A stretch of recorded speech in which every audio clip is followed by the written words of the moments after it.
سڵاوتان لەبێت لە شار پرێسەوە هەواڵی ڕۆژتان پێشکەشەکەم سەرەتاش گرنگترین ناونیشانەکان. هێزێکی زۆر بە چەکی قورسەوە بە ئاراستەی هەرێم کۆکرایەوە. هەڕەشەی تۆڵەسەندنەوە لە تورکیا دەکرێت. وەزارەتی پەروەردە مامۆستایانی وانەبێژ دادەمەزرێنێت.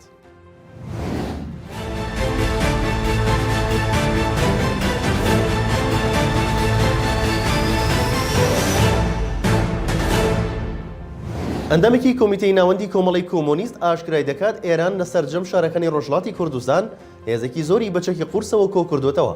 دەژڵێت زانیاری وردمان هەیە لەسەر ئەوەی هێزێکی زۆریش لە سنوورەکانی هەرێم کۆکراوەتەوە.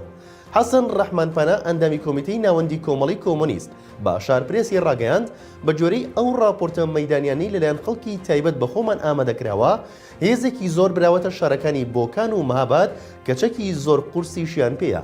وتیشەی بردننی ئەو هێزانە بۆ سەربازگەکانی شارەکانی ڕۆژهەڵاتی کوردستانە و لە ئەگەری بێدەنگکردنی خەڵکی ڕۆژهەڵات و کۆتایی هێنان بە خۆپیشاندانەکان ئامادەکراون.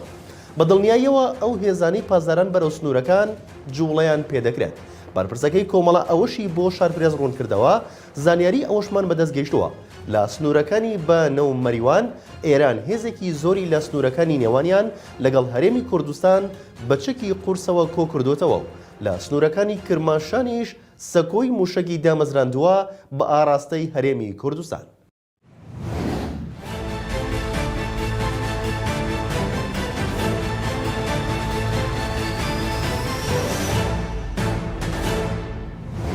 بەرپرسێکی باڵای ڕۆژاوای کوردستان هۆشداری بە تورکیا دەدات و ڕای دەگەێنێت ئەگەر پابەندی ئاشتی نەبێت بەرخۆدان دەست پێ دەکەین. ئاشکراشی دەکات هێرشەکەی سەر ڕۆژاوە و باشووری کوردستان بە ئاگاداری و ڕەزامەندی رووسیا و ئەمریکا ئەنجام درراوە.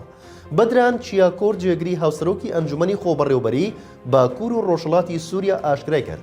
هێرشەکانی تورکیا بە ئاگاداری رووسیا و ئەمریکا کراوەتە سەر ڕۆژاوای کوردستان و بەو هێرشەش ڕێکەوتنامەی ئاگربەستی ساڵی 2019 پێشێلکرا کە لەگەڵ تورکیا ئەنجاممەدا. ئەو بەرپرسە باڵای ڕۆژاوای کوردستان هۆشداری بە تورکیا دەدات و دەڵێت ئەگەر تورکیا پابەندی ئاشتی نەبێت ئێمەش دەست بە بەرخۆدان دەکەین.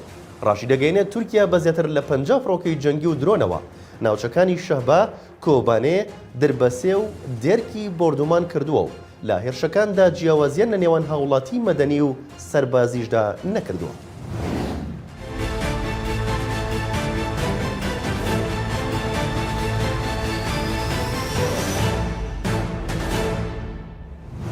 هێزەکانی سووریای دیموکرات هەسەدا وردەکاری لەبارەی هێرشەکانی تورکیاوە بۆ سەر ڕۆژاوای کوردستان ئاشکرا دەکات و ڕای دەگەینێت تورکیا ماوەیەکی زۆر ئامادەکاری کردووە و تەقینەوەکەی ئەستانبوڵیشی کردە بەهانە.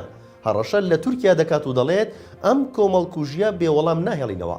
بە جۆرەی دووەم ڕاگەندراوی هێزەکانی سووریای دیموکرات ئاماژە بۆ کراوە دەوڵەتی تورکیا لە مێژە ئامادەکاری کردووە بۆ هێرشێکی بەرفراوان بۆ سەر باکوور و ڕۆژهەڵاتی سووریا و ڕۆژئاوای کوردستان.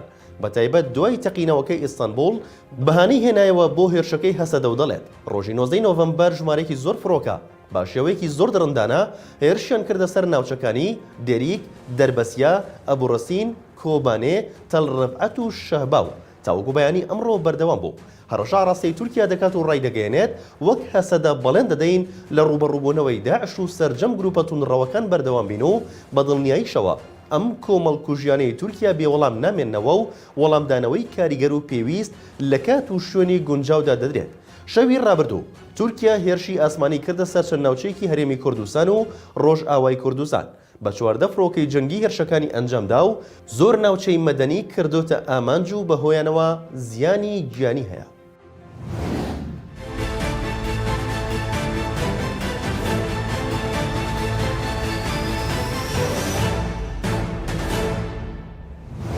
بریکاری وەزارەتی پەروەردە ڕای دەگەێنێت هەوڵەکان بۆ دامەزراندنی مامۆستایانی وانەبێژ بەردەوامە و بڕیارە بە قۆناغ دامەزرێن کە ژمارەیان دەوروبەری 31,000 مامۆستایە. دکتۆر سەیوان فەرەج بریکاری وەزارەتی پەروەردەی حکوومەتی هەرێمی کوردستان ڕایگەیاند هەوڵ دەدرێت کە بە قۆناغ مامۆستایانی وانەبێژ دامەزرێن. بۆ ئەمە بەستەش هەم وەزارەتی پەروەردە و هەم ئەنجومەنی وەزیران لەبیرکردنەوە و دیراسەکردنی ئەو پرۆسێدان کە لە ڕووی داراییەوە چەندی پێویستە و پارەی پێویست هەیە بۆ دامەزراندن و هەر جارە و چەندی دامەزرێنین بۆیە ئەو کارە بەردەوامە و هەوڵی جدی بۆ دەدرێت.